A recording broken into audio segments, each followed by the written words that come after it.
Bom dia a todas as pessoas que nos acompanham. Eu sou o professor Fernando Attic, estou como pró-reitor adjunto de pós-graduação em pesquisa e nessa manhã nos encontramos mais uma vez para mais um webinário da Pró-Reitoria de Pós-Graduação em Pesquisa, que tem por título Nanomateriais, Bioinspirados e Biomiméticos aplicados a sistemas biológicos, que será ministrado pelo professor Dr. André Farias de Moura, da Universidade Federal de São Carlos, que será apresentado devidamente na sequência pelo professor Albert Macau, nosso coordenador institucional de pesquisa, que é o responsável pela organização desse ciclo de seminários. Então, eu já principio saudando a todas as pessoas, em nome da nossa professora titular da pasta, a professora Lia Rita Azeredo Bittencourt, e cumprimentando também a todas as pessoas que nos acompanham. Professor André, seja bem-vindo, é um prazer para a Unifesp recebê-lo, é um privilégio também muito grande poder transmitir sua reflexão sobre esse assunto tão importante para a nossa comunidade interna e também externa. Aproveitando, então, você que nos acompanha pelo canal, se inscreva no canal, ativando também as notificações. Nós temos promovido quinzenalmente seminários de grande repercussão acadêmica, mas também usamos esse canal para outras tantas atividades da Pró-Reitoria, com outros assuntos e outras dinâmicas. Então, sem mais delongas e agradecendo a todas as pessoas, em especial ao professor André, eu passo a palavra ao professor Elbert para os devidos apresentações e espero que tenhamos aqui uma manhã bem proveitosa discutindo um assunto de grande relevância para a ciência nacional. Bom dia, professor Elbert. Bom dia, professor Fernando. Bom dia, professor André. Bom dia a todos que estão aqui, todos e todas que estão aqui conosco. É um privilégio termos mais uma vez o nosso seminário. Lembrando que esse seminário faz parte do ciclo que homenageia o ilustre professor titular da Escola Paulista de Medicina, Dr. Nestor Schor, que nos deixou em 2018.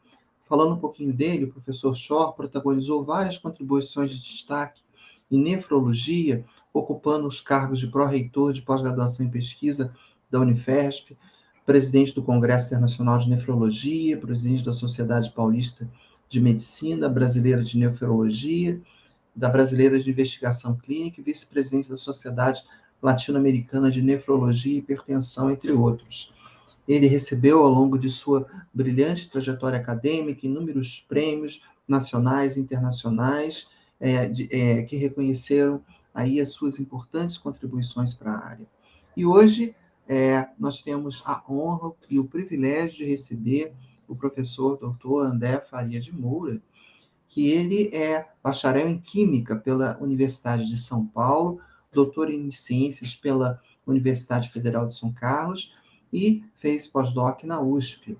Ele é docente do Departamento de Química da Universidade Federal de São Carlos desde 2006 e se dedica ao estudo computacional de materiais funcionais auto-organizados, como micelas, polímeros, filmes finos e suspensões coloidais da nanopartícula, em especial sistemas quirais bioinspirados, biométricos, com ênfase para o cálculo de propriedades quirópticas e para o mecanismo de reconhecimento quiral, e como tais propriedades podem levar a aplicações as mais diversas. Além da pesquisa, o professor André também atua na divulgação científica, apresentando seus resultados de pesquisa na mídia e nas redes sociais, em formatos e linguagens acessíveis para o público não especializado.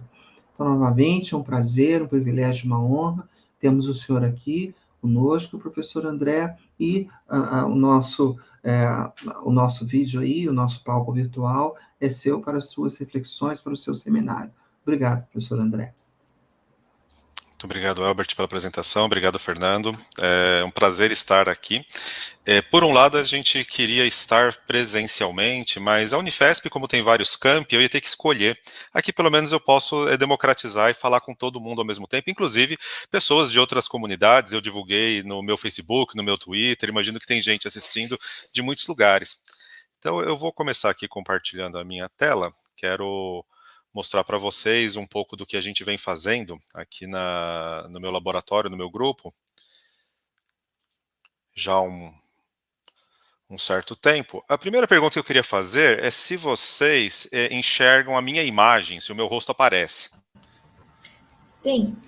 Porque eu vou, assim, como eu vou falar de quiralidade tem a ver justamente com mão esquerda e mão direita, então eu tenho até o hábito, o vício de usar as mãos para falar, isso é mão esquerda, isso é mão direita, enfim. Então eu vou falar para vocês de materiais que são nanomateriais. Nanotecnologia, a gente está com ela já há uns 50, 70 anos, primeiro como um conceito, mas a gente ouve falar muito dela e ela está começando a ficar realmente presente nas nossas vidas.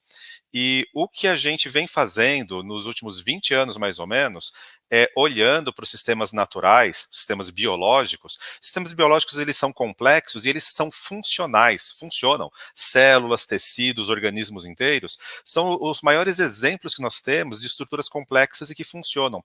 Então a gente, quando faz a nanotecnologia, uma nanopartícula é apenas uma pecinha de um Lego, uma pecinha de algo muito maior. Então a gente está olhando para a natureza, se inspirando nela, imitando ela, para procurar novos materiais funcionais parecidos com aquilo que a gente encontra na natureza. Tá?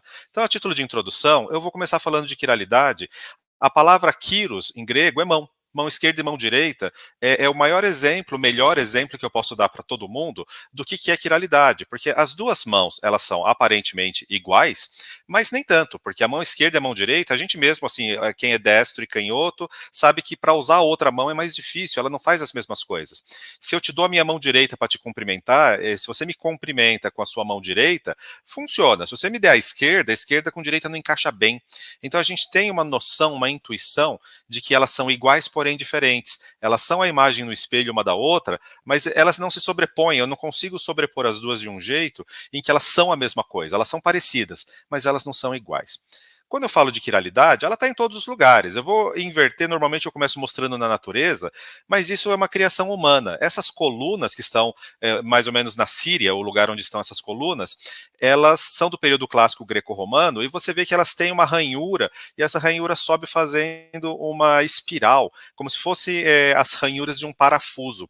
Isso é quiral, porque nessa figura, eu não sei se a resolução ajuda para vocês, mas eu tenho colunas em que a espiral sobe no sentido horário e colunas em que ela sobe no sentido anti-horário. Isso também é um senso de mão esquerda, mão direita, é o ser humano fazendo coisas quirais. Essa bela coluna de tijolos torcida, esse arco, na verdade, ele também é quiral. Ele foi torcido com um certo senso de rotação. Ele está girando nesse sentido, mas ele poderia girar ao contrário. Então eu poderia fazer a mão direita e a mão esquerda. Eu tenho a escada de Da Vinci, ó, isso existe, isso aqui é tudo coisa construída pelo ser humano. Ela tem um senso de rotação. Qualquer escada camarão, escada caracol, ela sobe com um senso de rotação. Você tem que escolher se ela vai subir no sentido girando no sentido horário ou anti-horário em relação ao eixo da coluna. E aqui tem um prédio inteiro em Dubai, a Infinity Tower, o prédio é torcido. O que leva uma pessoa a querer fazer um prédio, um arranha-céus torcido desse jeito? E pior, ele é quiral. Ele tem um senso de rotação. Eu poderia ter a imagem no espelho dele, que seria o mesmo prédio torcido ao contrário. E até coisas mais triviais como esses talheres, eu já tive a oportunidade de usar alguns desses, muito bonitos, que interessante. Você gira, você torce o cabo dele, ou no sentido horário, ou no anti-horário. Então isso dá para a gente esse senso de rotação, esse senso de quiralidade. Na natureza, na verdade, o ser humano se inspirou na natureza. Essa foto foi tirada na Islândia. E o que nós vemos é o efeito Coriolis. O efeito Coriolis, a rotação da Terra, produz um arraste hidrodinâmico na atmosfera, e esse arraste produz um efeito que, no hemisfério norte, que é onde essa foto foi tirada, o senso de rotação de uma nuvem espiralada é esse que eu estou mostrando para vocês. Se eu pegasse no hemisfério sul uma foto semelhante, estaria ao contrário, estaria girando no sentido oposto. Então, na média, se eu pegar todas as nuvens espiraladas do hemisfério norte e do hemisfério sul e tirar a média, na média a rotação é zero. A gente fala que é racêmico, é uma mistura em quantidades iguais da mão esquerda e da mão direita, do sentido horário e do sentido anti-horário de rotação. Aqui são outras fotos, assim, a gente tem essas fotos hoje em dia em grande quantidade na internet, porque hoje em dia todo mundo tem um bom celular com câmera, com uma boa câmera na mão, e as pessoas veem uma nuvem espiralada dessas e falam, vou fotografar. Notem que essas que nós estamos mostrando, todas têm o mesmo senso de rotação, então todas elas foram tiradas no hemisfério norte. Se eu tirasse as mesmas fotos no hemisfério sul, elas estariam com o senso de rotação invertido. Agora, isso é o macroscópico, e quando eu vou para coisas um pouco menores, ainda macroscópicas, olha os chifres desta cabra, bode, na verdade, notem que o chifre, um deles gira no sentido anti-horário e outro no sentido horário. Então, ele próprio, o animal, juntando os dois chifres, na média, é racêmico. Ele tem os dois sensos de rotação, as duas direções de rotação do seu chifre. Essa gavinha de uma trepadeira também, ó, ela forma uma hélice bonitinha, que também pode girar no sentido horário ou no sentido anti-horário. Essas folhas, esse cactus inteiro. Esse aqui é um dos meus preferidos. Acreditem ou não, mas isso é um brócolis. É o brócolis romanesco. Eu só comi uma vez até hoje, é muito difícil encontrar por aqui, pelo menos, mas é um brócolis normal. Ele não só é quiral, porque ele tem esse senso de rotação, mas ele é fractal. Você vai olhando esses gomos dele, que tem esse formato cônico, e dentro do cone tem outro cone, que tem outro cone. Ele é um exemplo que eu poderia dar numa palestra sobre fractais, sobre teoria do caos. E é uma coisa que existe, você consegue encontrar esse brócolis para vender e para comer. Quando a gente vai para o biológico, agora vai para uma escala menor ainda, a gente chega nisso. Faz pouco tempo, relativamente, talvez aí uns 50, 70 anos, que a gente começou a entender essa quiralidade no nível atômico-molecular. Então, o que eu estou mostrando para vocês à esquerda é um pedaço de dupla hélice do DNA. E ele tem esse formato de hélice dupla que é característico do DNA, dos seres vivos no nosso planeta, na nossa biosfera. E quando eu olho o que ele vai produzir dentro de um organismo, proteínas, que é o que eu estou mostrando à direita. As proteínas também têm uma estrutura tridimensional, que eu estou representando aqui em formato de fitas, que ela é quiral. Eu vejo vários segmentos de hélices. E não só a hélice em si é quiral, mas a forma como essas hélices empacotam e se organizam no espaço, ela é também quiral. Então, eu começo, nos últimos 50 anos mais ou menos, a descobrir gradualmente que toda a vida, toda a biosfera terrestre, ela é quiral. E aí eu venho para a química, onde a quiralidade não é que ela foi descoberta, a quiralidade ela é mais ampla do que a química ou a biologia, a quiralidade no nível mais fundamental, ela vem da física e até da matemática, ela é uma coisa abstrata no mundo da matemática, um pouco mais aplicada na física, muito aplicada na química e na biologia, mas na química é onde talvez o estudo da quiralidade ele se tornou mais importante, porque eu vejo um caso como esse. A base de Traeger, que é um reagente bastante usado em laboratório de síntese orgânica, aqui eu tenho o que eu chamo dos dois enantiômeros, que é o par de mão direita e mão esquerda. O que é interessante é que eu coloco um do lado do outro aqui, e isso dá para vocês a percepção visual do que é uma imagem no espelho. O enantiômero que eu chamo de mão esquerda e o que eu chamo de mão direita, da mesma forma que as minhas mãos são imagem no espelho uma da outra, essas duas moléculas são iguais em todos os aspectos, exceto que elas são imagem no espelho uma da outra. E quando eu uso esse reagente no laboratório, ele leva a minha reação numa direção ou na outra em termos de quiralidade. Isso aqui é uma molécula biológica, ela existe, está dentro de nós, é uma representação que os químicos gostam de fazer, e a gente tem centros quirais. Então, quando eu tenho aqui essa representação um pouquinho alargada, na forma de uma cunha, eu não escrevo nessa representação simplificada, mas tem um hidrogênio aqui nesse mesmo átomo de carbono. Então, para os químicos, eles gostam de simplificar e desenhar assim. Aqui eu tenho um carbono, onde eu estou pondo o meu mouse, que ele tem uma amina, do lado de cá ele tem um resíduo que é diferente do outro resíduo, que é diferente do hidrogênio. Esse carbono está ligado a 4 coisas diferentes, ele é um carbono quiral. Essa molécula tem 1, 2, 3 carbonos quirais. Então, ela é uma molécula que tem uma quiralidade bastante complexa e é típico das moléculas biológicas. E aqui eu tenho uma molécula que não é biológica, pelo contrário, é uma arma química extremamente perigosa, que é o gás sarin, e ele é quiral. Eu também tenho aqui um átomo de fósforo, ele é um composto organofosforado, e ele tem aqui um cloro, uma metila, um oxigênio. Esse fósforo, os organofosforados são muito venenosos de uma maneira geral, e esse, por ser quiral, ele se torna mais perigoso ainda. Por quê? Porque se as minhas moléculas biológicas são quirais, venenos ou remédios que são quirais também são mais efetivos. Então, quando eu penso num fármaco, eu tenho que pensar num fármaco que tenha a quiralidade correta para ser o mais efetivo. Mas quando eu penso em veneno também, o veneno da quiralidade correta é o veneno mais perigoso que existe. Então, isto é o mote, é o foco da nossa pesquisa. A gente pensa no sistema biológico e pensa no que nós queremos interagir com eles. Só que até agora eu não mostrei nanomateriais. Eu já chego lá, eu preciso apenas, primeiro, conceituar isso que eu falei agora, que quando eu penso num sistema biológico, eu penso em alvos. Eu quero que, por exemplo, o meu fármaco chegue, a minha droga, a minha nanopartícula chegue em um alvo específico para prevenir ou curar alguma patologia, alguma doença. Então eu preciso pensar num alvo biológico. O alvo biológico, ele é uma molécula em geral, ou uma estrutura. Eu não posso fugir dessa afirmação. Tudo na biosfera terrestre é quiral, e mais do que isso, durante a evolução da vida no nosso planeta, a vida se tornou homoquiral. Ou seja, a quiralidade não é aleatória, mão esquerda e mão direita. Todos os aminoácidos é do que nós fazemos, as proteínas, os peptídeos, todos os aminoácidos de ocorrência natural são do enantiômero L. E os açúcares, nós temos 20 açúcares naturais, 20 aminoácidos naturais, os açúcares são todos D.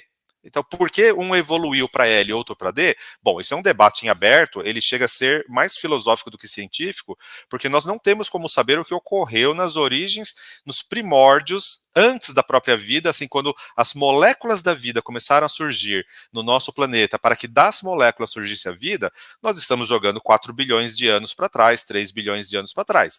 Então, nós não temos evidências arqueológicas, geológicas, que nos digam o que aconteceu nesse período da existência do planeta. Então, é um tanto abstrata a discussão.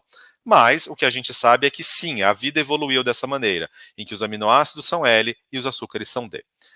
O fato deles serem LD, eu dei para vocês o exemplo da minha mão direita. Quando eu sou destro, eu vou te dar a minha mão direita para te cumprimentar.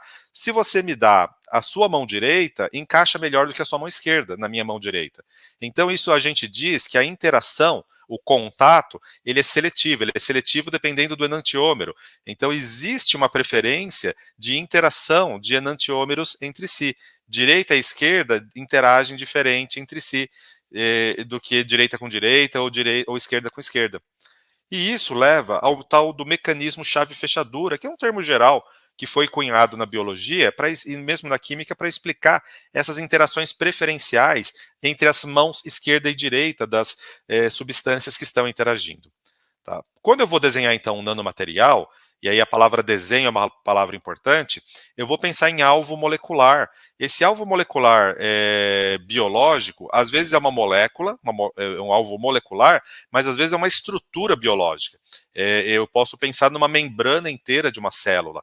Eu posso pensar em algo que, na verdade, é um agregado de coisas, uma partícula lipídica. Tem várias coisas que eu posso ter como alvo, dependendo do meu objetivo, do que eu quero tratar ou prevenir, e essas estruturas, essas moléculas são quirais.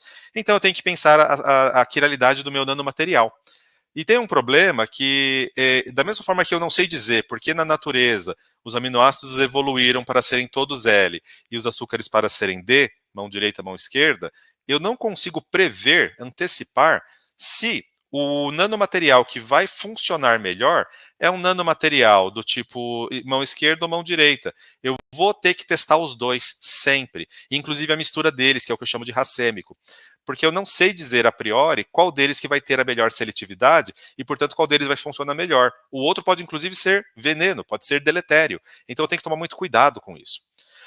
Como que eu vou, então, pegar essa quiralidade que eu sei que é mão direita e mão esquerda, como que eu vou codificar, como que eu vou escrever isso naquele nanomaterial, naquela nanopartícula? Se eu pegar os materiais que eu uso, as nanopartículas que eu falo, são estruturas que têm um bilionésimo de metro. Elas são muito pequenas. E essas partículas, elas são feitas, em geral, ou de metal, metais nobres em geral, a gente está falando de ouro, prata, platina, cobre. É mais difícil fazer coisas como ferro, porque o ferro, por exemplo, enferruja muito fácil. Então eu consigo fazer a nanopartícula, mas ela não dura, ela enferruja e vira o quê? Vira uma nanopartícula de óxido de ferro. Óxido de ferro é uma cerâmica. Então os metais que são mais estáveis, eu consigo fazer a nanopartícula metálica. Os que são menos estáveis, eu consigo fazer a cerâmica, que é um óxido, um sulfeto, seleneto, telureto, é um não metal com metal misturados. O problema é que eles não são quirais. Se eu olhar, assim, aqui é uma informação meio técnica, mas só para deixar a informação registrada, eu posso ter cristais quirais. Eu até posso, mas o problema é que são poucos. Eu só tenho 28 tipos de materiais que podem ser quirais naturalmente. Mas o problema é que eles vão ser racêmicos. Se eu não colocar o que eu chamo de um campo quiral, de uma força quiral perto deles, eles vão fazer metade do mão esquerda e metade do mão direita. E aí eu sempre vou ter essa mistura e a mistura não é boa. Por que não é boa? Como eu falo, já falei algumas vezes, às vezes um deles é venenoso, é tóxico. Isso não é um caso, não é aleatório. Vários medicamentos, eu tenho um dos enantiômeros, é o que é ativo como fármaco, e o outro chega a ser tóxico, chega a ser perigoso. Então eu tenho que tomar cuidado com isso. Eu não posso usar coisas racêmicas. Se eu quiser, então, pegar o nanomaterial e fazer com que ele seja quiral, ou de mão esquerda ou de mão direita, quando eu estiver sintetizando, preparando a minha nanopartícula, eu tenho que colocar lá dentro alguma coisa que é quiral. Quando eu falo lá dentro do becker, do tubo de ensaio onde eu estou misturando as coisas. Isso aqui é aquela química, às vezes até de colégio, que a gente mistura um cátion e um ânion, e ele precipita, forma um sólido colorido. É basicamente isso, só que feito com mais controle num laboratório um pouco mais sofisticado, mas é isso. E aí eu teria que colocar junto alguma coisa. Que coisa é essa? Moléculas quirais. Moléculas quirais, eu estou falando D e L, mas a nomenclatura mais formal em química é RS, R mão direita, S mão esquerda, MP, sentido horário, sentido anti-horário, se for rotação. Moléculas quirais, o que a gente usa? Açúcares, peptídeos, aminoácidos, as moléculas, inclusive, naturais. É isso que a gente usa. E ou luz. Luz que a gente tem aqui no ambiente, ela é uma luz que a gente fala que ela não é polarizada. A luz é uma vibração eletromagnética propagando no espaço, é uma onda eletromagnética, e se eu falo que ela não é polarizada, significa que ela pode vibrar esse campo elétrico, campo magnético, em todas as direções. Então ela não tem uma direção preferencial.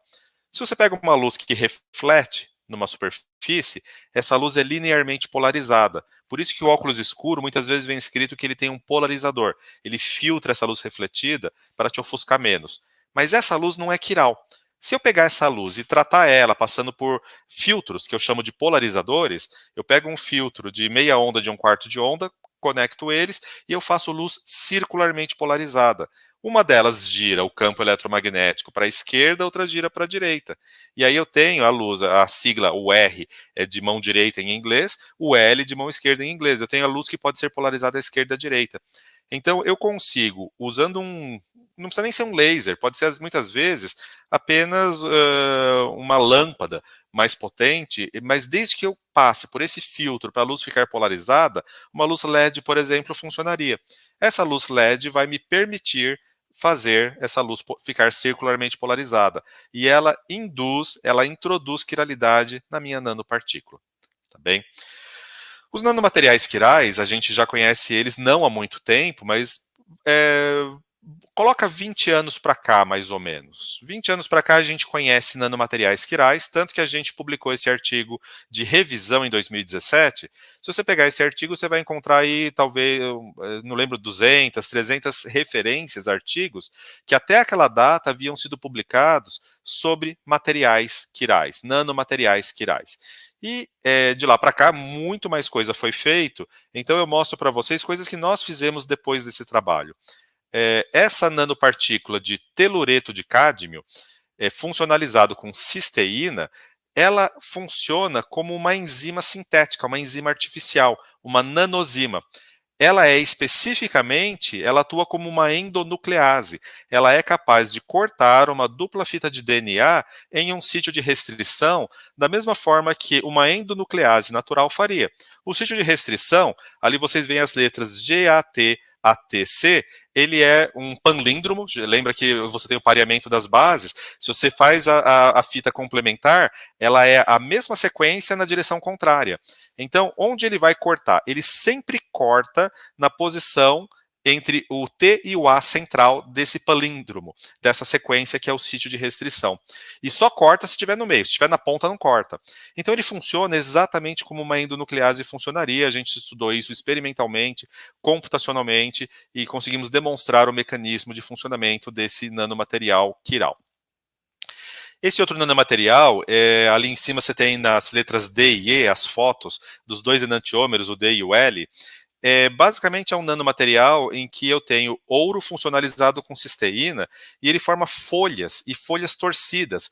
Embaixo são modelos computacionais que eu desenhei no meu laboratório, com os meus alunos, com o meu grupo, e mostra como que essas folhas se torcem no espaço. Essa torção, ela é mão esquerda e mão direita, dependendo do seu uso, a D-cisteína ou a L-cisteína. Ela gira para um lado, gira para o outro. Curiosamente, aqui nas letras G, H e I, mostra que se eu tiver a L, o enantiômero L, ele gira na direção direita, é ao contrário, o encaixe. É bastante complexa a estrutura, e nesse trabalho nós mostramos, inclusive, que isso imita estruturas de alguns organismos vivos, os cocólitos, que são diatomáceas, são aqueles micro-organismos marinhos, e a casca calcária desses micro-organismos marinhos, ela tem mais ou menos esse formato. Só que na natureza, a quiralidade ela tem um papel que não é maximizar a quiralidade, é maximizar a adaptação do organismo vivo para aquelas condições do local onde ele está. No laboratório, eu não tenho a restrição da evolução, da adaptação. Eu posso maximizar essas interações. Então, nós, nesse trabalho, demonstramos que nós conseguimos atingir um grau e uma complexidade quiral maior do que do sistema natural. E isso, depois desse trabalho, esse material foi aplicado para várias coisas, por exemplo, como catalisador. O fato é que ele, sendo mais quiral do que o material natural, ele é um catalisador de melhor qualidade do que o material natural. A gente consegue uma eficiência aumentada. Esse aqui é um exemplo também mais recente. Você vê a microscopia aqui na letra E. Você fala, nossa, o que é esse monte de fiozinho? Quando eu dou o zoom aqui na letra F, você vê que são nanobastões, e que esses nanobastões estão formando fios extremamente longos. E esses fios longos, eles têm uma certa rotação entre eles formam uma espécie de uma hélice. Esses nanobastões são de ouro. Nanobastões são muito usados em terapia fotodinâmica. Aqui, por exemplo, em São Carlos, a gente tem um grupo muito forte na USP que trabalha, o grupo de fotônica trabalha com terapia fotodinâmica. Eles, inclusive, oferecem tratamento na Santa Casa da cidade. E a coisa toda é de onde veio essa quiralidade. Não aparece na microscopia, você vê que a escala aqui tem a régua, 2 micrômetros de ampliação, 100 nanômetros de ampliação. Nessa escala de tamanho você não vê as moléculas, mas as moléculas estão lá, e esse desenho aqui embaixo são os modelos computacionais que nós desenhamos aqui no nosso laboratório para explicar essa interação entre as estruturas de ouro.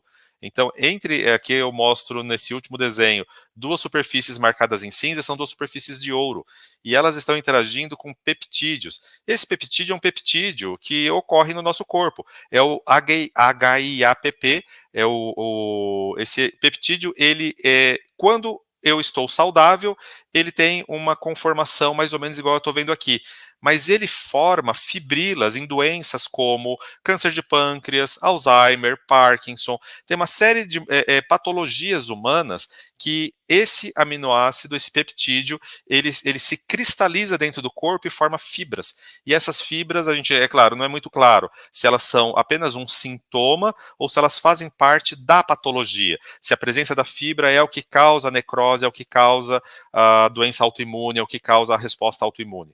Então a gente tem aí um longo caminho pela frente, mas esse trabalho foi fundamental porque mostrou uma forma de testar fármacos, porque essa estrutura que eu estou mostrando, ela induz a formação de fibrilas muito rápido. E o que levaria semanas para descobrir se um candidato a fármaco para essas doenças que eu mencionei, ele é um bom candidato, agora com esse tipo de trabalho que a gente fez, a gente reduz essa busca para poucas horas, dias no máximo. E isso nos leva ao assunto de hoje, que é a aplicação em sistema biológico. Primeira coisa que eu quero dividir em duas partes, uma é combatendo doenças, outra é prevenindo doenças. Combatendo doenças, a gente está falando de uma profilaxia, assim, como que eu posso tentar eliminar algum patógeno que já se implantou, que já está contaminando um organismo vivo, pode ser um ser humano, uma planta, um animal, e eu quero resolver isso combatendo a doença através de nanopartículas. O exemplo que eu vou dar é uma prova de conceito. Você vai ver a data que ele foi publicado em 2022. Você fala, que legal, é para quebrar vírus, mas, 2022 a gente estava no meio da pandemia, por que você foi estudar um vírus de planta? Tá? Bom, primeiro porque é mais simples, mas na verdade o problema é que esse trabalho se iniciou anos antes da pandemia. Esse tipo de investigação é muito demorado, tem uma parte experimental, uma parte de simulação, aí volta para o experimental, aí volta para a simulação, e esse vai e vem teórico experimental, ele às vezes demora 5 anos, 6, 7 anos. Então não são pesquisas assim muito rápidas, a gente tem que ter assim um cuidado quando entra num projeto desses, que não é resposta rápida. Mas se eu conseguir provar o meu conceito para um vírus simples de planta, as ideias que eu vou provar, que aquela nanopartícula ela pode matar um vírus, pode inativar um vírus, eu consigo estender isso para outras situações. Isso aqui é uma microscopia do vírus mosaico do tabaco. Ele é um vírus bastante conhecido. Eu estou olhando aqui pela janela do meu escritório em casa e eu vejo as minhas orquídeas. As minhas orquídeas têm pintinhas pretas na folha. É normal isso. Essas pintinhas pretas das folhas das minhas orquídeas é isso. É vírus mosaico do tabaco. Ele ataca principalmente solanáceas, que são espécies nativas das Américas e que são muito importantes economicamente e para a alimentação humana, para a segurança alimentar humana. Batata, berinjela, o tabaco não é exatamente alimentar, são todas plantas da mesma família e que são atacadas por esse vírus. São bastões, você vê aí a microscopia com 1 micrômetro, meio micrômetro, 100 nanômetros, são bastões. Mas, na verdade, assim, um fragmento disso já é um vírus. Eu não preciso do bastão inteiro para ele ser o vírus. Você vê que, inclusive, tem de vários tamanhos. Então, na verdade, o bastão inteiro é como se fosse um agregado de vários vírus. Essa microscopia mostra o que aconteceu quando a gente colocou a nanopartícula e irradiou luz, iluminou. A gente fez os testes em tomate, em pés de tomate, de forma controlada, em laboratório, com iluminação controlada, umidade controlada, tudo controlado. Mas isso aqui é o de laboratório a laboratório mesmo. Você vê que o bastão está degradado. Tem alguma coisa ali, mas não é mais aquele vírus que estava na microscopia anterior do microscópio de transmissão. O que a gente sabe está resumido nessa tabela do artigo. Eu tenho nanopartículas com a letra D, que é a mão direita, aqui na primeira coluna, com a letra L, que é a nanopartícula de mão esquerda. Racêmico, é aquelas que eu misturo meio a meio, nanopartícula D, mão direita, com mão esquerda. O substrato, eu só vou focar aqui no primeiro, que é o TMV. Esses CPRs já é um pseudovírus, não é o vírus, eu faço capsídeo sintético em laboratório, mas eu quero o vírus de verdade. E tem um detalhe, luz a 532 nanômetros na terceira coluna, luz verde, tá? 532 nanômetros, eu pego um LED, um laser verde e ilumino. RCP, luz polarizada circularmente à direita. LP, linearmente polarizada. LCP, polarizada circularmente à esquerda. A eficiência com que eu degrado o vírus é de 94% para a luz polarizada à direita, apenas 33% para a luz polarizada linearmente e 0 para a luz polarizada à esquerda. Então, notem que não é só a quiralidade do nanomaterial que importa. Se eu quiser matar o vírus, então eu posso pegar isso e pôr no sol? Eu posso pôr no sol, mas a eficiência vai ser baixa porque a luz do sol não é polarizada. Eu posso passar isso num filtro linear e aumentar a eficiência? Aumenta a eficiência para os 33%. Mas e se eu passar em 2 filtros e deixar a luz circularmente polarizada? Então eu teria que ter alguma coisa em que eu aplico o spray com a nanopartícula na folha e eu venho aqui com algum tipo de filtro. Por exemplo, a gente usa sombrite para proteger a plantação. Se o meu sombrite for um sombrite que polariza a luz, e dá para fazer isso, a gente tem outros trabalhos que a gente demonstra como fazer isso, eu faço um sombrite que ele, ao mesmo tempo que protege do excesso de luz solar, a luz solar que chega na planta é da polarização correta, é polarizada à direita. O que isso vai fazer? Vai acabar com a infestação. E vejam, isso causa perdas econômicas e perdas em termos de produção de alimento significativas. Dependendo, tomate, batata, eu posso chegar a ter 30%, 40% de perda por causa desse tipo de infecção. Então não é algo aleatório ou hipotético, não é um problema real, é um problema que tanto é econômico como é social. E essa tecnologia é capaz de resolver.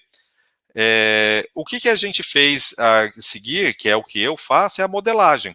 Modelo computacional. Eu tenho um print de tela de um site onde eu entro e que eu tenho um banco de dados de estruturas. Então, esse é o banco de dados onde eu tenho resolvido por difração de raio-x a estrutura do vírus TMV. Eu consigo cristalizar ele, medir a difração de raio-x e falar, olha, essa é a estrutura dele. O que tem desenhado ali na tela é um fragmento daquele bastão. É o menor fragmento que eu posso chamar de vírus. São 49 proteínas. Essas unidades de proteínas são todas iguais. E elas empacotam formando essa hélice e tem esse buraco no meio, esse furo no meio. Não dá para ver no desenho, mas lá dentro está o RNA do vírus. Então, quando eu falo que é o menor fragmento, é que depois disso eu começo a formar outro fragmento grudado de 49 proteínas com mais um RNA, e mais outro RNA, e mais outro RNA. Então, eu consigo, nesse resíduo que eu estou mostrando, que ele tem... desculpem, ficou em inglês uma frase aqui. Ele tem 3 voltas completas da hélice, esses passos completos da hélice. Isso é o menor fragmento que eu chamo de vírus TMV. Nesse fragmento, eu tenho em cada proteína 154 aminoácidos, e juntando tudo, o que vocês estão vendo essa foto na tela, tem 133 mil átomos, um pouco mais de 133 mil átomos. Esse é o tamanho dele, é grande, é bastante grande. Eu pego isso e falo, tá, e a nanopartícula? Experimentalmente, a minha nanopartícula está aqui, as fotos dela aqui embaixo, ó. A nanopartícula, tanto a D, que aqui eu fiz a coisa não didática, né? Eu coloquei a partícula mão direita à esquerda e a mão esquerda à direita, só para confundir. Mas paciência, aqui eu tenho à esquerda a nanopartícula D, você vê que ela é mais ou menos esférica, que tem um zoom. Aqui embaixo eu tenho uma barra de 2 nanômetros para mostrar o tamanho. Isso aqui é um sulfeto de cobre. Esse sulfeto de cobre, ele é não estequiométrico, está aqui embaixo, ó, Cu 1.196S. É uma cerâmica não estequiométrica, um negócio meio complicado. O cobre é um elemento químico meio complicado, mas é um elemento químico que a gente sabe que tem atividade, ele é citotóxico. Então a gente usa cobre para controlar praga na lavoura há alguns séculos já. Se desenvolveu na França a chamada cauda bordaleza na época da Revolução Francesa.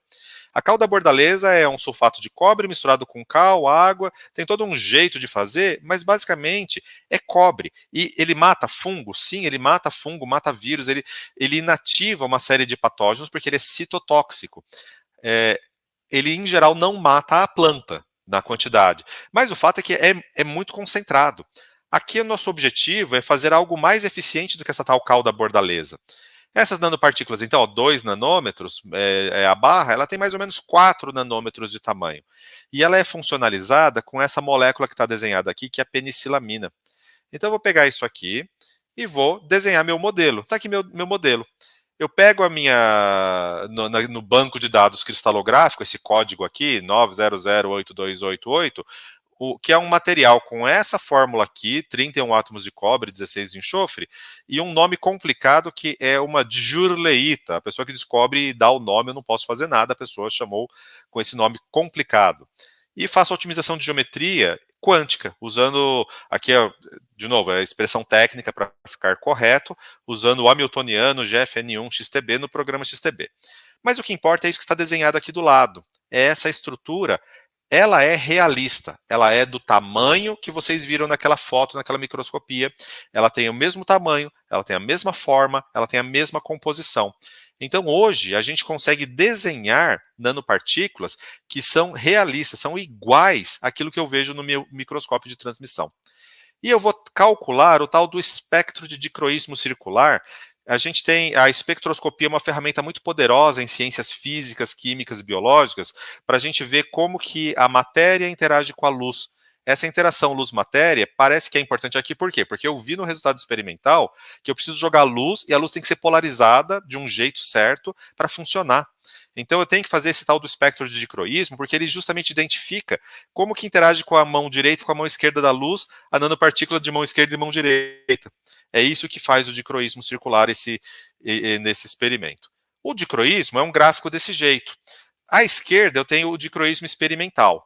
Aí o que ele é? Ele é uma sequência, se eu tenho a nanopartícula L ou a nanopartícula D, ele é uma sequência de bandas positivas e negativas. A sequência exata de bandas positivas e negativas é como se fosse a impressão digital daquele material. Do lado direito é o que eu calculei para aquela nanopartícula desenhada, teórica. E você fala, é idêntico? Não, não é idêntico. mas você vê as mesmas características, a mesma sequência de bandas positivas e negativas nas mesmas regiões em termos de comprimento de onda, tá ali o wavelength em nanômetros. Aquele é o comprimento de onda da luz. A luz visível está entre 400 e 700. E isso é muito importante porque a gente quer usar luz visível. A gente quer usar luz visível por quê? Porque o Sol, ele joga na Terra, ele irradia nosso planeta basicamente com luz visível. Ultravioleta não funciona bem, tem pouco. Infravermelho também não. A gente quer trabalhar nessa região do visível.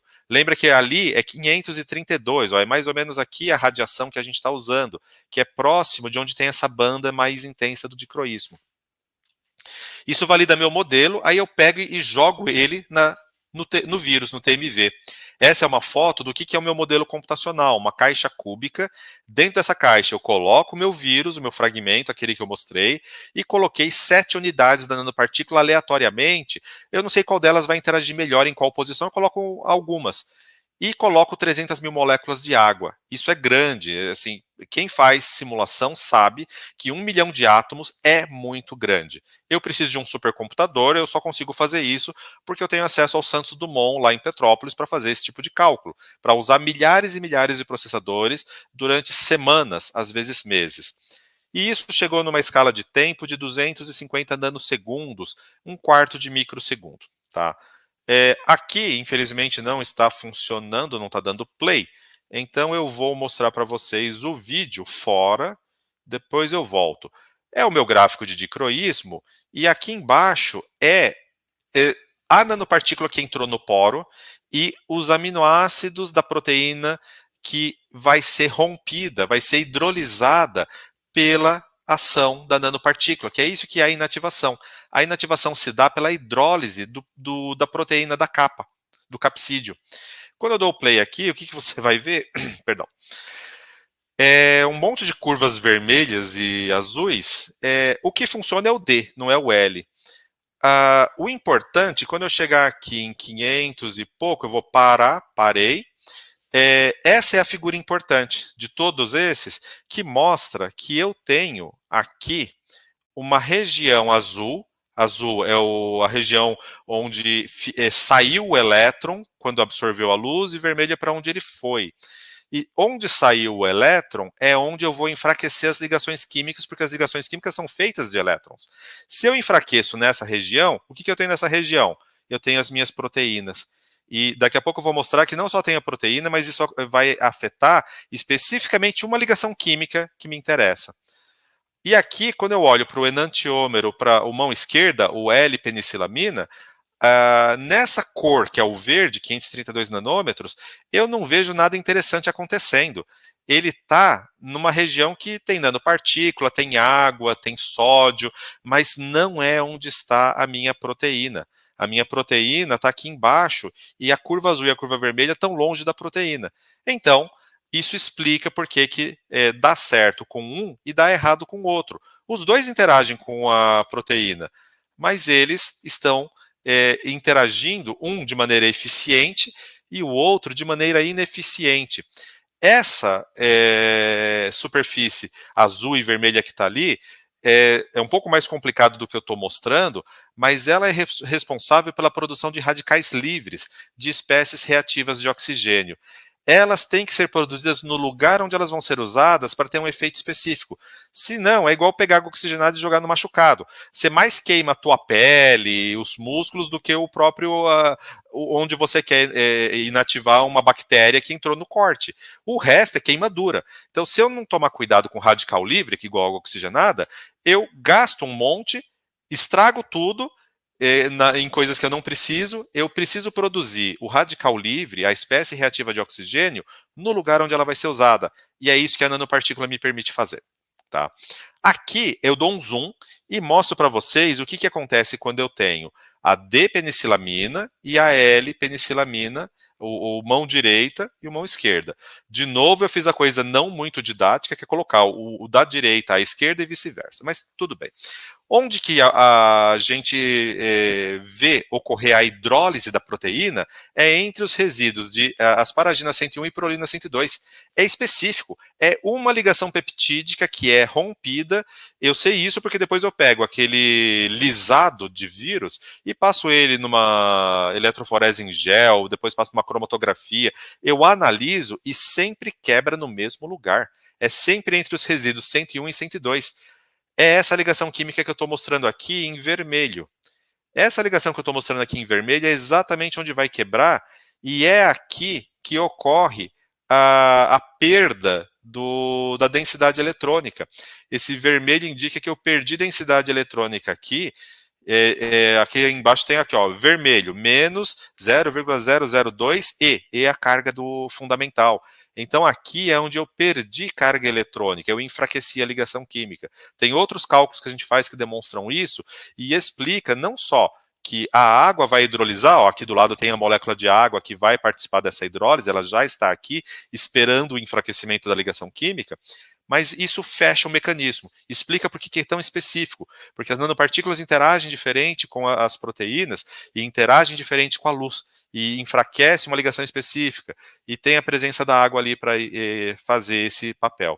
Quando eu pego a L, a mão esquerda da penicilamina, notem que não tem nada pintado de azul e vermelho praticamente, está tudo cinza. Tudo cinza significa que praticamente a luz não produziu nenhum efeito aqui.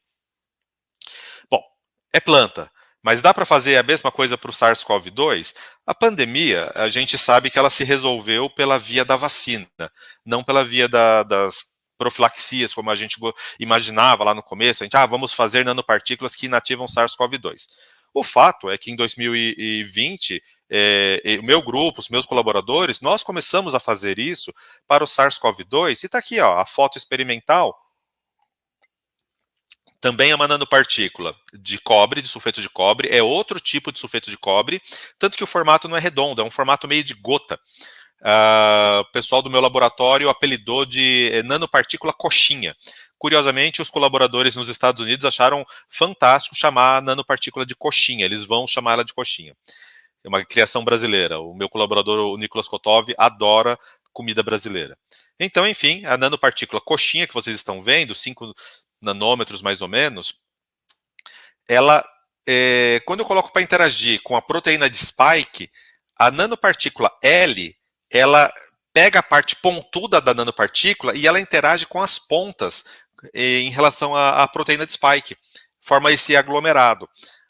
Com relação à nanopartícula D, ela também forma um aglomerado, mas é um aglomerado mais esquisitão. Você fala, os dois então inativam, porque eu quero inativar a proteína de spike, eu quero neutralizar o SARS-CoV-2. Mas, quando eu meço a eficiência, eu faço testes assim, de viabilidade do vírus, a eficiência com que eu neutralizo com a nanopartícula L é 1000 vezes superior à eficiência da nanopartícula D. É muito grande a diferença. Isso aqui ainda não está publicado, estou mostrando para vocês resultados que estão no artigo, que está submetido para publicação, ainda não está aceito para publicação. E aí a gente fez o modelo computacional e realmente a nanopartícula L, aqui não é a nanopartícula spike inteira, é só o RBD, que é o fragmento da proteína de spike lá na ponta, onde ele interage com as nossas células. Ele interage com a ACE2, que é a proteína celular das nossas superfícies, das nossas células, por onde o vírus interage, por onde ele entra nas nossas células para infectar. E a nanopartícula do tipo L, ela realmente interage pela ponta. A nanopartícula D, que é essa aqui com as moléculas de penicilamina marcada em azul, ela interage lateralmente. A nanopartícula racêmica, que aí você vê que está pintado metade em azul, metade em vermelho, ela também interage lateralmente. E quando eu calculo as energias de interação, a ordem experimental assim, de afinidade e de eficiência, ela é observada no meu modelo computacional. E aí, de novo, é um modelo enorme, com milhões de átomos, que só dá para rodar num supercomputador. Então, sim, nós também fizemos para o SARS-CoV-2, mas assim, não é que o interesse diminuiu, a gente pensa nas futuras epidemias e pandemias em outros vírus, em outros patógenos, e pensa nisso como prova de conceito também. Então, mesmo a pandemia estando resolvida pela vacina, mas eu sou obrigado a fazer esse tipo de investigação, inclusive pelo aspecto fundamental. Por falar em vacinas, prevenir é o que resolveu a pandemia e a gente também trabalha muito nessa direção. A gente vai pensar a quiralidade para melhorar as vacinas. Se eu for falar rapidamente o que é uma vacina, é algum tipo de preparação biológica que ela nos permite adquirir imunidade ativa, não essa imunidade genérica que a gente tem do nosso sistema inato, mas uma imunidade por anticorpos. Eu vou usar micro-organismos patogênicos mortos ou atenuados, posso usar a toxina que ele produz, ou posso usar fragmentos, proteínas de superfície desses micro-organismos patogênicos.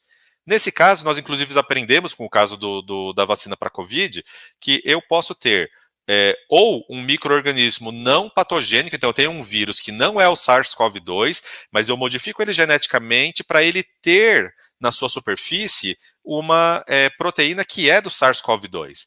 E aí é essa proteína que vai produzir a resposta imune.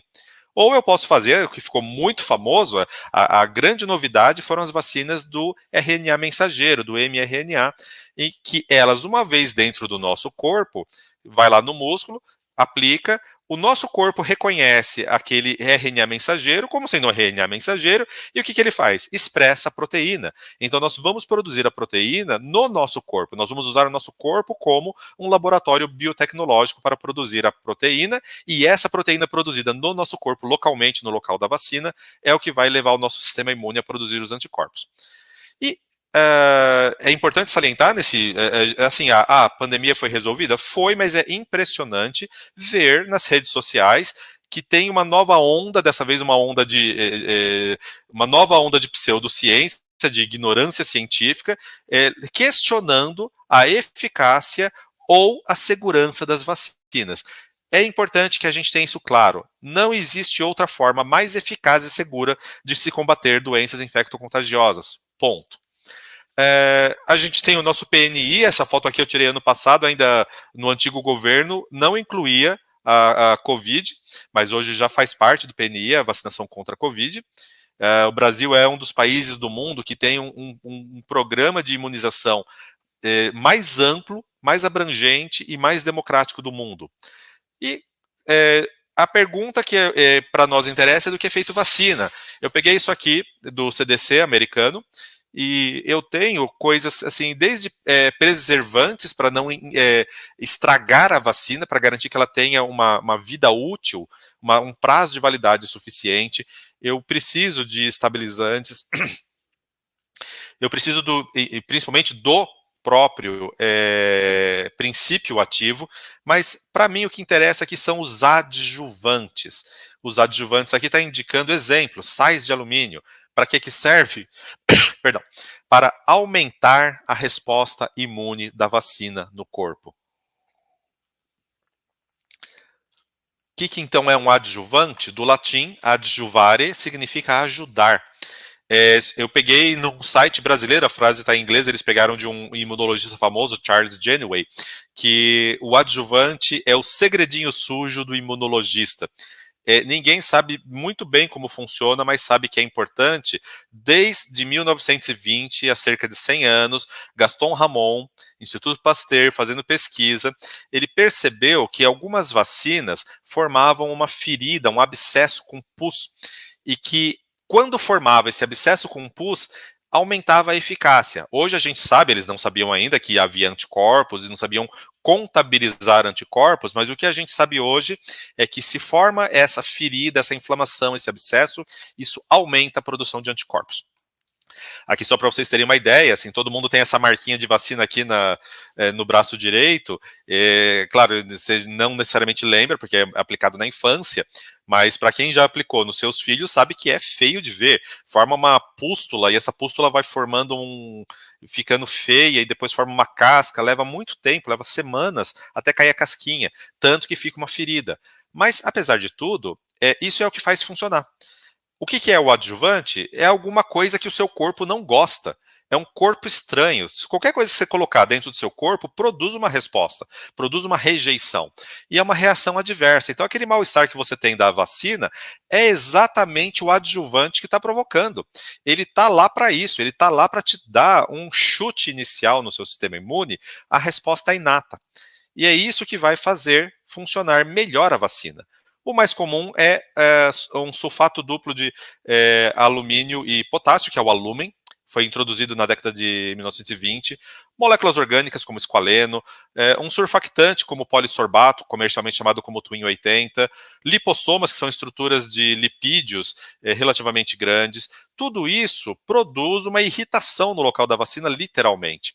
Então está aqui de novo uma lista do CDC mostrando essas categorias e dando algumas listas de vacinas onde cada um deles é usado.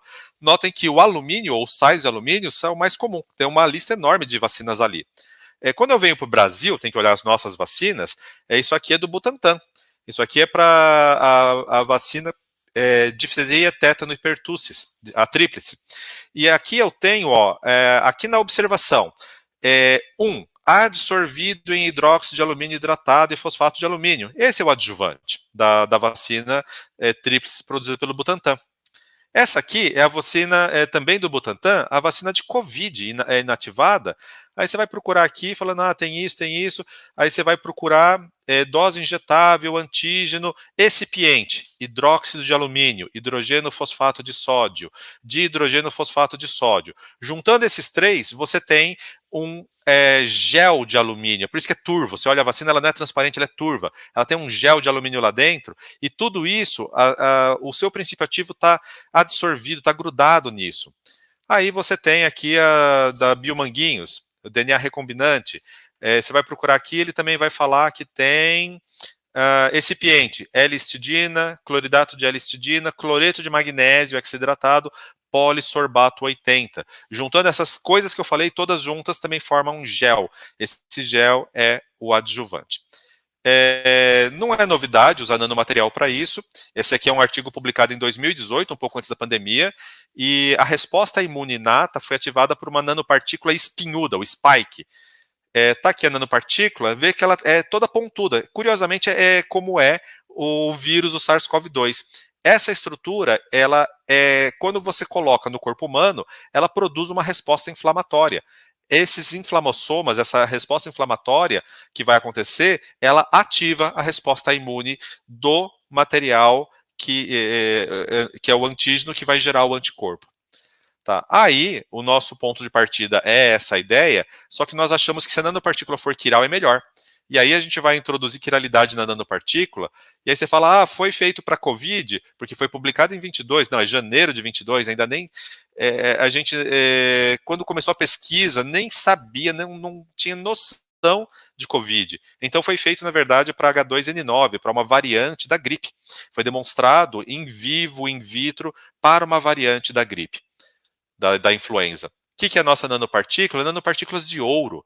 Então você vê ali, essa escalinha aqui, 0 minutos, 5, 10, é o tempo em que ficou reagindo. Você começa com um prisma triangular, e esse prisma triangular vai ficando meio deformado, e ele termina desse jeito, todo torcido, todo retorcido.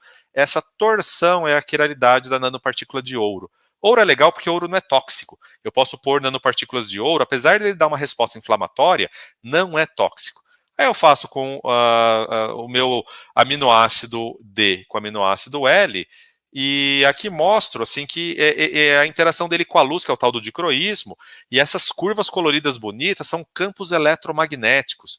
Então, esses materiais, quando eles estão sendo sintetizados, e mesmo quando eles estão dentro do corpo, eles produzem campos ao redor da nanopartícula, e esses campos são quirais. Se esses campos são quirais, que é o que o desenho mostra, gira para a esquerda, gira para a direita, D e L, ele interage diferente com as células do corpo, com os tecidos do corpo.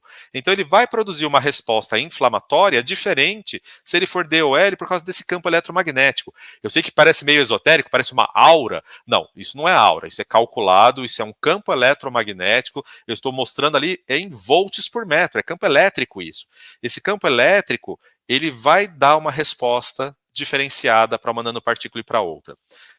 Mostrando assim, isso aqui é um desenho, aquela nanopartícula está desenhada, mas aquilo não é um desenho, aquilo é uma tomografia, aquilo é uma foto experimental da nanopartícula, e claro, aí eu faço o cartoon, mas é só para entender o seguinte, ele interage com a superfície, com proteínas da superfície celular que produzem a inflamação, é nessa primeira etapa. Isso aqui é mostrando todo um esquema da produção do anticorpo.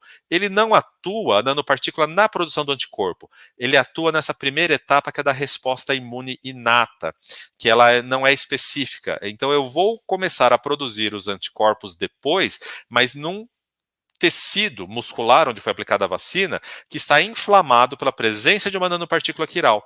E na prática, a nanopartícula ela dá uma resposta diferenciada. A nanopartícula D foi mais eficiente do que a L em cerca de 25%. Então não é pouca coisa quando eu pego uma vacina e aumento a eficácia dela em 20, 30, 50%.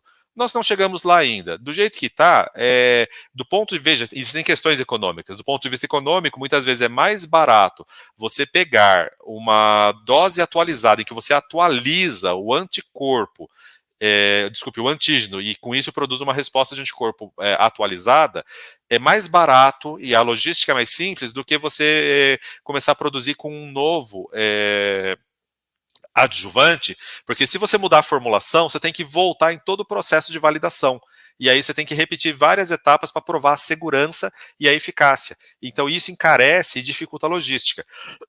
Então o que nós imaginamos é que não é provável que para as vacinas em uso, principalmente da Covid, que a gente vai ter muito provavelmente vacinações anuais, não é provável que a gente vá ter essa tecnologia incorporada, mas para próximas vacinas é bastante provável que a gente vai ver nas próximas décadas adjuvantes como essa nanopartícula de ouro sendo incorporadas para produzir vacinas que produzem uma eficiência maior. Qual que é a vantagem disso? A vantagem é que com menos cobertura vacinal eu tenho um efeito de imunização populacional maior. Então, se eu conseguir aumentar em 20%, 30%, 40%, parece pouco. Mas isso é importante por quê? Porque nós estamos vendo a taxa de vacinação caindo no mundo inteiro, inclusive no Brasil. Então, se eu não consigo mais atingir taxas de 90%, 95%, eu mal consigo atingir 70%, 80%, nós vamos ter que pensar, além das campanhas para convencer as pessoas a voltarem a confiar nas vacinas e se vacinarem, nós vamos ter que pensar em estratégias para aumentar a eficácia das vacinas. E uma das estratégias que nós estamos propondo é essa, de usar quiralidade para aumentar essa eficiência, não usar simplesmente óxido de alumínio, coisas assim, mas usar nanopartículas quirais de vários tipos, que elas aumentam a resposta. Como conclusão, encerrando, importante é que nanomateriais, eles têm sim atividade e eles podem ter atividade biológica e eu consigo controlar essa atividade, consigo modular, fazer ela ficar maior, menor. Como? Justamente controlando a quiralidade. Essa quiralidade, ela é a propriedade fundamental. Nanomaterial, a gente costuma falar de forma, tamanho, coisas assim, mas para aplicação biológica, eu preciso dizer se o meu nanomaterial é mão esquerda ou mão direita ou a mistura dos dois, porque isso é fundamental para o reconhecimento, para ele ser seletivo. E esses materiais biomiméticos e bioinspirados, assim, eu quis mostrar, inclusive a parte experimental, eu faço a parte teórica, computacional, mas eu quis mostrar bastante do experimental, que é para dar para vocês essa percepção de que é uma pesquisa demorada e cara, porque ela envolve justamente muitos grupos experimentais e grupos teóricos computacionais para juntos. Não é uma coisa que dá para trabalhar separado. Se eu fizer separado, eu não tenho dados da parte experimental para fazer modelo realista. Se eu não tiver modelo realista, eu não consigo ajudar o experimental a entender o que funciona e por que funciona. Se você entende o que funciona e por que funciona, você pode otimizar, você pode melhorar sempre. Então, trabalhar junto é a mensagem. Quem quer trabalhar nessa fronteira tem que trabalhar num grupo que tem tudo ao mesmo tempo agora. E, na verdade, não é um grupo só, são vários grupos, são consórcios. A forma como eu trabalho é num consórcio de grupos experimentais e teóricos, porque isso é o que funciona nesse campo pela complexidade do problema. O problema biológico é o problema mais complexo que existe, então eu preciso de muita gente olhando de ângulos diferentes para isso dar certo. Tá? Evidentemente, eu só consigo fazer isso com uma quantidade enorme de apoios e financiamentos. Então, você vai ver aqui, eu tenho 3 universidades, a UFSCar, a Universidade de Jiangnan, na China, a Universidade de Michigan. Dependendo do trabalho, aparecem mais ícones de mais universidades. Eu tenho agências financiadoras do Brasil, agências financiadoras dos Estados Unidos e da China. Agradecimento especial, no meu caso, para o Laboratório Nacional de Computação Científica, o LNCC, que é o que disponibiliza para a gente o supercomputador Santos Dumont. E agradeço a atenção de vocês. Muito obrigado. Professor André, fantástico aí a sua área aí de trabalho, né? A sua forma de trabalhar. E um exemplo, como o senhor falou aí, de interação, né? Interdisciplinar, multidisciplinar, cada um debruçada em relação a determinada área. Vários aí elogios no chat, por exemplo, da Laila, lhe agradecendo, as pessoas interessadas aí em saber se a sua apresentação vai ficar disponível, vai ficar, assim, disponível no site. Agora, tem umas perguntas aí em relação ao seu trabalho. Em primeiro lugar, é o seguinte, como saber qual nanomaterial vai ser usado para determinada aplicação? Por exemplo, você falou de ouro, você falou de alumínio. Como é que se faz essa seleção? É uma pergunta bastante interessante. A pandemia ensinou muitas coisas para a gente, para a população de uma maneira geral, que acontecia atrás de uma porta de laboratório e chegou na mídia. O reposicionamento de fármacos, por exemplo. Vamos pegar fármacos que já estão aprovados e vamos ver se eles funcionam para a Covid. A ideia é muito parecida. Os nanomateriais, mesmo antes de definir a palavra nanotecnologia, as pessoas vinham produzindo sem saber que aquilo era nano, porque ainda não tinha microscópio para olhar para saber que era nano. Mas as pessoas vêm produzindo nanomateriais em laboratórios, não é de química, desde alquimia. Tá? Os alquimistas, há 2000 anos atrás, já produziam algumas coisas que eram nanomateriais. Então, a gente tem alguns conhecimentos acumulados. Na iatroquímica, no século XVI, já se sabia que, olha, sais de zinco para problemas de pele. A gente usa pomada Minâncora até hoje. Então, existem coisas que são conhecimentos clássicos acumulados. Os nanomateriais, eles estão sendo reposicionados também. E aí a gente tinha antes o nanomaterial que não era quiral e a gente sabia que ele servia para algumas coisas. Então a gente sabe, por exemplo, o que eu falei do cobre. Cobre, ele é citotóxico, então ele controla fungo em planta. Ele pode ser... Então eu posso generalizar e pensar que sais de cobre, desde que eu comece a entender. Então, você começa a estudar os sais de cobre, as nanopartículas, a base de cobre, não só de cobre metálico, mas sulfeto de cobre, óxido de cobre, sais de cobre em geral, e aí você descobre o mecanismo. Fala, ele produz espécies reativas de oxigênio, ele produz radicais livres. Se você aprende isso, aí você vai agregando, fala, tá, então eu posso fazer a nanopartícula de tamanho controlado, eu vou deixar ela de um tamanho, por exemplo, aquela nanopartícula que inativa o vírus, por que ela tem uns 4 nanômetros de diâmetro, mais ou menos, 3, 4? O poro do vírus, isso é experimental, ele tem 3, 4 nanômetros de diâmetro.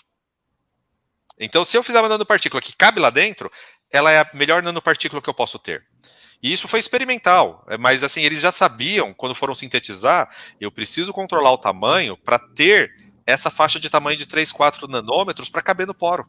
Porque provavelmente é mais eficiente inativar por dentro do que por fora. Entendi. Então, assim, existe um conhecimento que a gente aproveita e que vai adaptando. É empírico.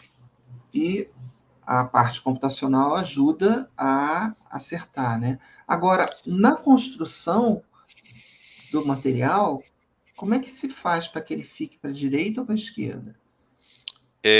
Quem dá essa informação, quando a gente fala que em inglês a gente fala imprinting, é como se a gente estivesse imprimindo quiralidade.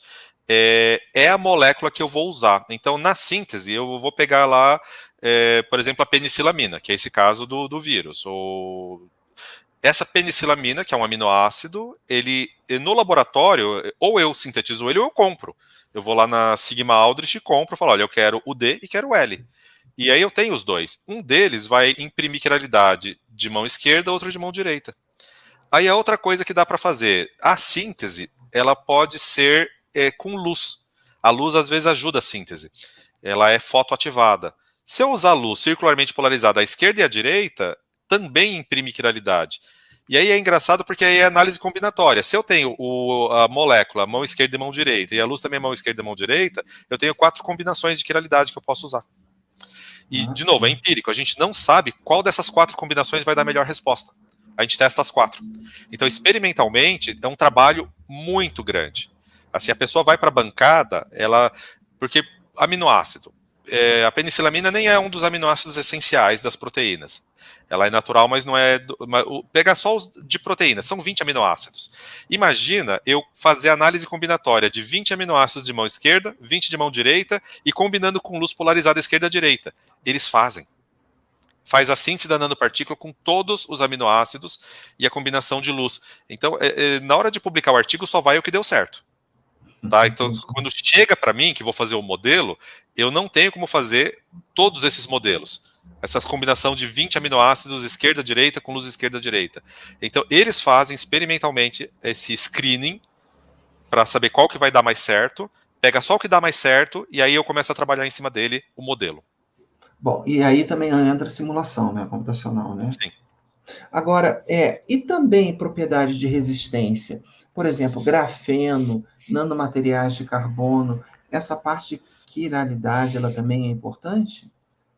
Ela está começando a ser investigada, que aí são os materiais que a gente chama de bidimensionais, que fazem folhas. O grafeno é o mais conhecido, mas dá para fazer. Então, um que está sendo muito estudado é o sulfeto de molibdênio, por exemplo. Tem muitas aplicações. E é a mesma lógica. Se eu fizer a síntese com aminoácidos, a folha fica quiral. A folha ficar quiral geralmente significa que a folha, em vez de ficar plana, ela fica torcida. Pensa uma batata Pringles comparado com uma batata Ruffles normal. Tá? Uma batata reta e uma batata torcida de um jeito específico. A batata Pringles é quiral. Você escolhe o jeito que ela gira. Então, e aí eu falo batata Pringles porque a gente sintetiza e olha no microscópio. A gente, igual eu falei que aquela nanopartícula de sulfeto de cobre era a nanopartícula coxinha. Tem uma que a gente está estudando que a gente fala que é o modelo Pringles, é a batata Pringles. A torção da folha é exatamente igual a gente vê na batata comercial. Interessante. Poxa, é muito fantástico esse seu campo, né? Porque você vê as aplicações, melhora. E essa melhora, por exemplo, dos fármacos, de vacinas, estamos falando de quantos por cento? Tem como chamar, não? A estimativa usando, como eu falei, a prova de conceito foi com uma cepa de influenza, H2N9. Para aquele caso, e usando, é claro, o modelo animal, não ser humano ainda, mas usando o modelo animal, usando o camundongo, a gente está falando de um ganho de 25%, pelo menos. Nossa, bastante. É aquilo que ele está falando, assim, 25%, o importante é olhar no populacional. Se você aumenta a eficácia em 25%, a porcentagem de cobertura vacinal para dar imunidade de rebanho, ela é menor. Menor, perfeito. Importantíssima no momento, né? Que, como você falou, essa questão da vacina está tão negligenciada por informações indevidas. Pessoal, André, queríamos novamente te agradecer pela sua disposição de vir aqui falar dessa sua área incrível aí de trabalho, desses seus resultados de pesquisa, e incentivamos aí os nossos, as pessoas que estiveram aqui conosco de lhe procurar também, né? Seus dados estão aí. E deixo aí as palavras finais, né, para as suas considerações. Agradeço mais uma vez, Albert, pelo convite, muito gentil, assim, é um prazer estar, mesmo que seja virtualmente na Unifesp, como eu falei na abertura, é claro que eu adoraria conhecer, por exemplo, o campus de São José dos Campos, mas enfim, eu só poderia ir em um de cada vez, e falando assim online, e ainda mais deixando gravado, o alcance é maior, e assim, como eu gosto de fazer divulgação científica, é uma parte importante do meu trabalho, eu assim, acho fantástico, por isso agradeço demais a oportunidade de estar aqui e falar do meu trabalho, não só do meu trabalho, mas assim, de questões assim, do alcance social da ciência, não só do meu trabalho. Tá bem? Então, muito obrigado, prazer muito grande estar aqui. Muito obrigado, pessoal. André, é um prazer muito grande tê-lo lhe recebido. Obrigado a todos que estiveram aqui conosco e esperamos novamente a presença de todos numa próxima oportunidade aí ainda esse mês. Até bom final de sexta-feira, bom final de semana a todos. Até mais.